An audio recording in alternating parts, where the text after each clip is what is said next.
kegiatan persiapan sebelum kita membaca, ya.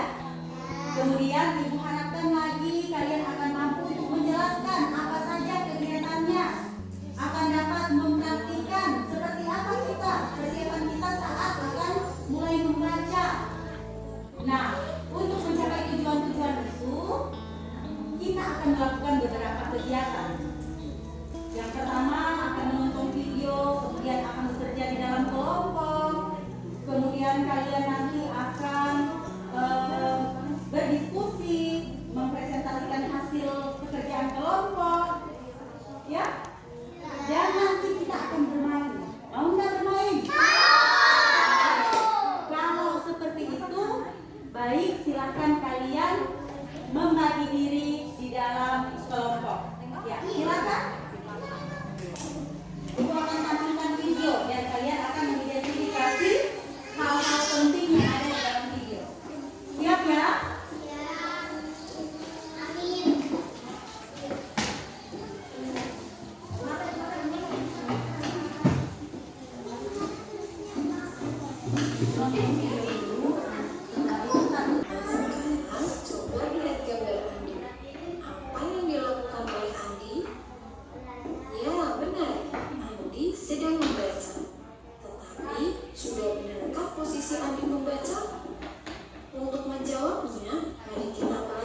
pelan-pelan sambil matanya melihat ke arah buku yang ada di atas perut ya. Perhatikan gerakan buku yang ada di atas perut kalian. Perhatikan gerakan buku yang ada di atas perut kalian.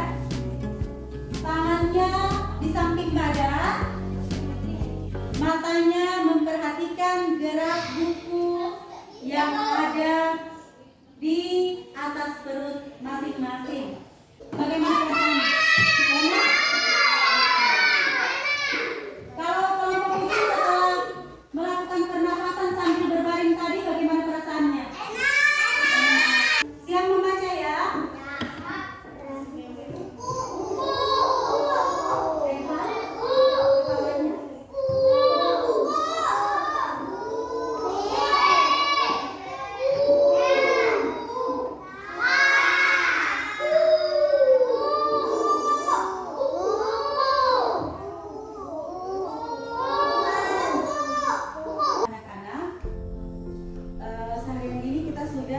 Belajar banyak hal, sudah melakukan beberapa kegiatan. Apakah anak-anak senang hari ini? Ya. Oke, kalau seperti itu seluruh rangkaian kegiatan sudah selesai, maka untuk mengakhiri kegiatan hari ini kita akhiri dengan apa? Diakhiri dengan apa setiap selesai melakukan kegiatan? Berdoa. Kalau begitu coba selfie maju ke depan untuk memimpin doa pulang hari ini. Semua sikap berdoa ya, kita berdoa sama-sama.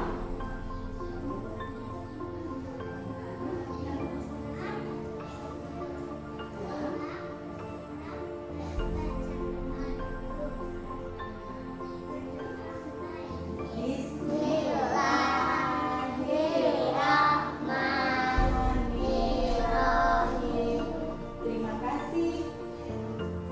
Selfie sudah memimpin doa pulang hari ini. Nah, anak-anak, dengan demikian berakhir pertemuan kita. Insya Allah kita akan ketemu lagi besok hari. Hati-hati di jalan dan selalu jaga protokol kesehatan. Assalamualaikum warahmatullahi wabarakatuh. Sahabat guru penggerak, saya Maswita Kabiran, calon guru penggerak angkatan 2 Kabupaten Gorontalo. Pada kesempatan ini saya akan menyampaikan refleksi terhadap pelaksanaan pembelajaran berdiferensiasi yang dipadukan dengan kompetensi sosio-emosional yang baru saja saya laksanakan. Pembelajaran berdiferensiasi dan kompetensi sosio-emosional ini tentunya merupakan hal yang baru bagi saya secara konsep. Dalam perencanaannya, saya merasa lebih mengolah pikiran untuk memadukan beberapa unsur dalam satu rangkaian pembelajaran. Unsur-unsur dimaksud diantaranya memastikan adanya minimal satu strategi berdiferensiasi, yang artinya saya harus memilih apakah menggunakan strategi berdiferensiasi proses, atau strategi berdiferensiasi konten, atau strategi berdiferensiasi produk. Namun berhubung pelaksanaan pembelajaran kelas rendah di sekolah dasar adalah tematik, maka ini tentunya menantang saya untuk menggunakan lebih dari satu strategi berdiferensiasi. Dalam pengelolaan strategi berdiferensiasi pada pembelajaran, tentunya saya dituntut untuk terlebih dahulu mengidentifikasi kebutuhan belajar murid, baik dari aspek kesiapan belajarnya, minat maupun profil belajar murid. Pada rancangan pembelajaran yang saya buat, aspek kesiapan belajar saya tinjau dari kesiapan belajar murid dalam membaca permulaan. Untuk itu, saya menggunakan strategi berdiferensiasi konten, di mana saya merancang 3 kegiatan membaca, yaitu membaca teks pendek untuk murid yang kemampuan membaca permulaannya sudah baik, membaca kata melalui permainan lacak kata untuk murid yang kemampuan membaca permulaannya sedang, dan kegiatan membaca mengeja melalui metode SAS atau Structural Analytic Synthetic untuk murid yang kemampuan membaca permulaannya masih rendah. Rancangan proses yang berbeda di setiap kegiatan saya maksudkan untuk memberikan layanan terhadap perbedaan minat dan gaya belajar murid. Misalnya, menonton video untuk murid yang bergaya belajar audio dan audio visual, teks bacaan dan gambar untuk murid yang visual, permainan lacak kata untuk murid yang kinestetik, kegiatan peralihan dengan menyanyi, dan beberapa proses lainnya. Unsur berikut adalah kompetensi sosio-emosional. Di sini saya harus mempelajari dan memikirkan teknik seperti apa yang dapat saya gunakan untuk melatih dan menumbuhkan kompetensi sosio-emosional murid yang tentunya relevan dengan materi dan aktivitas pembelajaran yang saya rancang. Karena adanya aktivitas permainan, saya pikir akan cocok jika setelahnya saya melakukan pemulihan kesadaran penuh melalui teknik pernafasan bagi murid kelas rendah. Hal ini untuk melatih kompetensi kesadaran diri pada murid-murid. Selain itu, kompetensi sosial saya rancang dengan adanya kegiatan memberikan dukungan kepada teman-temannya walaupun dalam kondisi berkompetisi dalam kegiatan permainan tadi. Dalam perancangan ini saya merasa deg-degan. Apakah rancangan ini dapat saya laksanakan dengan baik atau tidak? Akan berhasil atau tidak? Namun setelah pelaksanaannya, saya merasa kagum dan terpukau melihat antusiasme dan keaktifan murid selama proses belajar berlangsung. Dengan penerapan RPP berdiferensiasi dipadukan dengan kompetensi sosio-emosional ini, ternyata mampu menyatukan keberagaman karakteristik murid. Murid dengan berbagai kemampuan, berbagai minat, berbagai profil belajar, ternyata dapat berkolaborasi dengan baik sehingga pembelajaran yang dilaksanakan lebih bermakna. Saya menyadari masih banyak kekurangan saya baik dalam perencanaan maupun dalam pelaksanaan pembelajaran berdiferensiasi dan kompetensi sosio-emosional ini.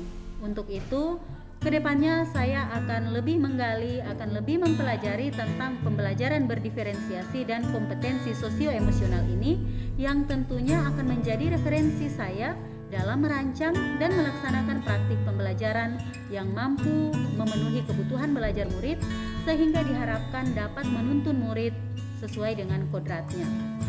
Sahabat guru penggerak, demikian refleksi pembelajaran yang dapat saya sampaikan. Semoga kita selalu beroleh kesempatan untuk mengupgrade diri, dapat berkolaborasi, dan senantiasa terbuka hati dan pikiran untuk menggali kreativitas dalam memberikan layanan pembelajaran yang berkualitas dalam rangka mencerdaskan kehidupan bangsa. Wassalamualaikum warahmatullahi wabarakatuh.